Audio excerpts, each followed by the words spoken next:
अयोध्या में मंदिर का जो पूरा जाल हजारों मंदिरें हैं कब बनी थी? अगर मुसलमान चाहता तो नहीं बन सकती थी,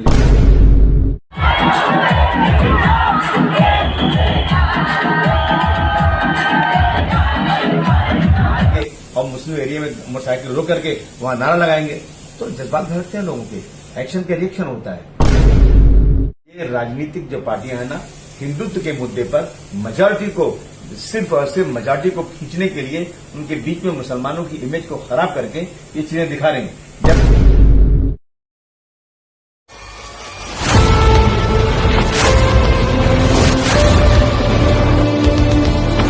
भिवंडी शहर में एक अनोखा ट्रेंड जो बन सकता है ब्रांड। केमिस्ट और सुपरमार्केट एक साथ, जहां कम दामों में दवाओं के साथ मिलेंगे घरेलू सामान, सिर्फ दवा मार्केट। आप मंगवाएं दवाएं और घरेलू सामान, वो भी बिल्कुल फ्री और फास्ट होम डिलीवरी सर्विस के साथ। 24 घंटे आपकी खिदमत में हाजिर। एड्रेस है Mirza heights near Amina hospital, Dargah road, Bhiwandi. Sir, जिस तरह से देखा गया है कि संभाजी नगर में लगातार दो समुदाय के बीच में तनाव देखने मिल रहा है, काफी कुछ वहां पर बदलता हुआ नजारा नजर आ रहा है। देखिए, इन सब चीजों की जिम्मेदार सरकार है।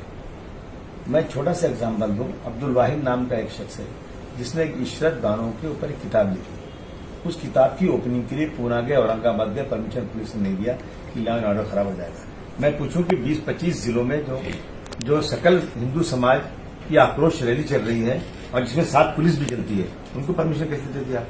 और जिसमें भाषण किए जा रहे हैं मुसलमानों को मार देंगे, हिंदू राष्ट्र बना देंगे, हिंदू लड़कियों हिंदू लोग मुस्लिम लड़कियों से शादी करो, और न जाने कैसी कैसी बेहुदा बातें की जा रही, कैसे परमिशन को मिला?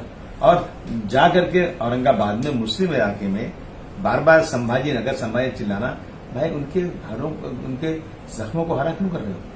मैं याद दिला दूं कि मुसलमानों का जमाना था जब उनकी सरकारें थी, तो उस जमाने में सीतापुर यूपी में है, किसने नाम रखा था? रामपुर यूपी में किसने रखा था? अयोध्या कब बसी थी? अयोध्या में मंदिर का जो पूरा जाल हजारों मंदिरें हैं कब बनी थी? अगर मुसलमान चाहता तो नहीं बन सकती थी, लेकिन मुसलमानों ने इस देश में गंगा जमुनी तहजीब को माना। आज आपकी सरकार है तो आप जाके मुस्लिम इलाकों में चिढ़ाओगे, वहां पर जाके अच्छा अब एक नया फैशन बन गया है कि कोई त्योहार आएगा तो रैली निकलेगी तो बड़े बड़े झंडे होंगे, गिरवे करके मोटरसाइकिल पर रहेंगे और मुस्लिम एरिया में मोटरसाइकिल रोक करके वहां नारा लगाएंगे तो जज्बात भड़कते हैं लोगों के, एक्शन के रिएक्शन होता है। ये हुआ वहां पे अपना उसको मैं अगर बोलूंगा अभी औरंगाबाद तो बोलेंगे नाम बदल गया, उसी औरंगाबाद में या आप उसको संभाजी नगर के वहां पे ये हुआ, आपने छेड़ दिया। अब नौजवान लड़के जो 18 साल 20 साल 25 साल के हैं उनको जोश आ गया। हम बार बार कहते हैं भाई कि रमजान के महीने में या कभी भी कुरान में लिखा है सब्र करो और नमाज पढ़ो, आपस में भाईचारगी बढ़ाओ, किसी मजहब के खिलाफ काम मत करो। लेकिन अब जब आप बार बार छेड़ेंगे तो फिर यही होगा। अब गिरफ्तारियां जोर में हो रही हैं। पुलिस ने अच्छा काम किया, मैं उन लड़कों को उनको बिल्कुल गलत समझता हूं जिन लड़कों ने वहां पर पुलिस पर पत्थर चलाए, जिन्होंने गाड़ियां चलाई, गलत किया उन्होंने। लेकिन इस पे अगर उन्होंने गलत किया तो गलत सबसे पहले उन्होंने भी किया जिन्होंने जाकर रमजान के महीने में रैलियां लेकर के उन महलों में जाकर के जय सिया राम का नारा लगाकर छेड़ने की कोशिश किया। क्या एक राजनीतिक माहौल वहां बना हुआ? 101 विकास अघाड़ी की बैठक भी वहां पर रैली होने वाली है। 101% जो है ना, ये राजनीतिक जो पार्टियां हैं ना, हिंदुत्व के मुद्दे पर मेजॉरिटी को सिर्फ और सिर्फ मेजॉरिटी को खींचने के लिए उनके बीच में मुसलमानों की इमेज को खराब करके ये चीजें दिखा रहे हैं। जबकि अगर सच्चाई दिखा दी जाए, मैं समझता हूं मुसलमानों को उनको सलूट करना चाहिए कि मुसलमानों ने इस मुल्क के लिए क्या किया। साथ ही मुंबई में भी देखा गया है कि एक दिन पहले काफी तनाव देखने मिला मलाड के मालूनी इलाके में, कई युवाओं को गिरफ्तारी की लाठीचार्ज करना पड़ा। एक तरफ रमजान का महीना चल रहा था, दूसरी तरफ रामनवमी की रैली निकली। देखिए, रामनवमी की रैली निकली, उसमें राजनीतिक लोग क्यों, राजनीतिक पार्टियां क्यों अपने आप को उसमें घुसा देती हैं? और उसके बाद मैंने पता लगाया इसके बारे में, पत्थर चला, सही बात है, लोगों ने पत्थर चलाए, चप्पल चलाए, जूते चलाए। कब हुआ? रामनवमी। पहली बात है कि पहले तो रामनवमी में कभी जुलूस निकलता नहीं। अब जुलूस निकल के रात को 9 बजे 8 बजे 9 बजे रात को पुलिस लेके जा रही है, उनको खूब आराम से परमिशन मिल रहा है, हमारे को परमिशन मिलते नहीं। हमको तो इलेक्ट्रिक का बिल बढ़ रहा है 37% आने वाला, उसके ऊपर हमने बांद्रा में एक परमिशन मांगा, काट नहीं, लॉ एंड ऑर्डर खराब हो जाएगा, नहीं देंगे। क्या लगा रखा है ये? वहां भी यही हुआ, वहां भी। और ये सच्चाई है, अगर उसको अच्छी तरह से सरकार चेक कर ले तो जब रामनवमी का जुलूस चला तो नारे बहुत स्लो थे, मस्जिद आ गई, नारे बुलंद कर दिया इन्होंने, और अजान हो रही है, नमाज का टाइम है, तरावी पढ़ी जा रही है, वहां भी लड़कों ने ऊपर पथराव कर दिया, शायद धुआ, जो भी हो, सीसीटीवी चेक करना चाहिए और एक तरफा कार्रवाई नहीं होना चाहिए। और अगर आपकी सरकार है, आपको एक तरफा कार्रवाई करना तो कर लीजिए, जितना मारना मान लीजिए, जो करना हो कर लीजिए, क्या करता हूं। लेकिन इनका सोशल मीडिया चेक करना चाहिए इन तमाम नेताओं का कि भड़काऊ बातें कौन कर रहा है, कौन छेड़ रहा है। आप आग लगा देते हो, उसके बाद फिर तमाशा देखते हो।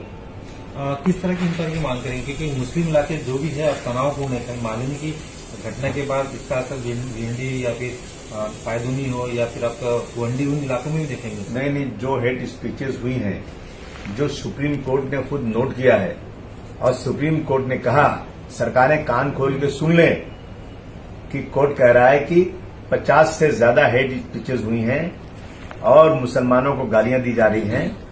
और क्या सरकारें नपुंसक हो गई हैं? जवाब देना सरकारें कि क्या है, आप कौन सा क्या कह रहे हैं। अगर इंसाफ है, मैं फडणवीस साहब से कहना चाहता हूं, अगर आप सबका साथ सबका विकास, तो PFI पे बैंड लगा, क्यों लगा? कि वो लोग कहते थे कि हम हिंदू मुस्लिम राष्ट्र बनाएंगे और कुछ इस तरह की बातें करते थे। आप भी कह रहे हैं, कुछ लोग कह रहे हैं कि हम इसको हिंदू राष्ट्र बनाएंगे। PFI पे जिस तरह से बैंड लगा, जिस तरह से सीमी पे बैंड लगा, उसी तरह से इन संस्थाओं पे बैंड लगकर ऐसे लोगों को जेल भेजना चाहिए। और फडणवीस साहब अगर रियल में चाहते हैं कि महाराष्ट्र में हिंदू मुस्लिम एकता चले, आपस में भाईचारगी बढ़े, कहीं कोई अल्लाह एंड ऑर्डर की सिचुएशन खराब न हो, तो मैं आपसे एक बार नहीं 10 बार चिट्ठी लिख चुका हूं, असेंबली मांग कर चुका हूं कि एक ऐसा कानून बना दीजिए कि कोई भी व्यक्ति किसी धर्म के खिलाफ, किसी वेद के खिलाफ, किसी धार्मिक किताब के खिलाफ, पैगंबर इस्लाम के खिलाफ, या किसी छत्रपति शिवाजी महाराज हो, डॉक्टर अंबेडकर साहब हो, गांधी जी हो, ऐसे तमाम नेताओं के खिलाफ यदि कोई व्यक्ति अपमानित शब्द बोलता है तो उसको उस कानून में बंद किया जाए और जमानत जल्दी न होने पाए। मैं आपको गारंटी लेता हूं, मुल्क में 80% फसादात कम हो जाएंगे। लेकिन बीजेपी जो रोटी सेकती है ना, शायद इसमें उनको नुकसान हो जाएगा, क्योंकि उनको लगता है कि ये करो तो सत्ता में आओ। इस तरह से देश बर्बाद हो रहा है। और बहुत बड़े राइटर ने लिखा है, एक किंग ने लिखा है कि जो सरकारें धार्मिक मुद्दों को लाती हैं, वो सरकारें अच्छे लोगों के हाथ में नहीं होती हैं। शुक्रिया हमसे बात करने के लिए।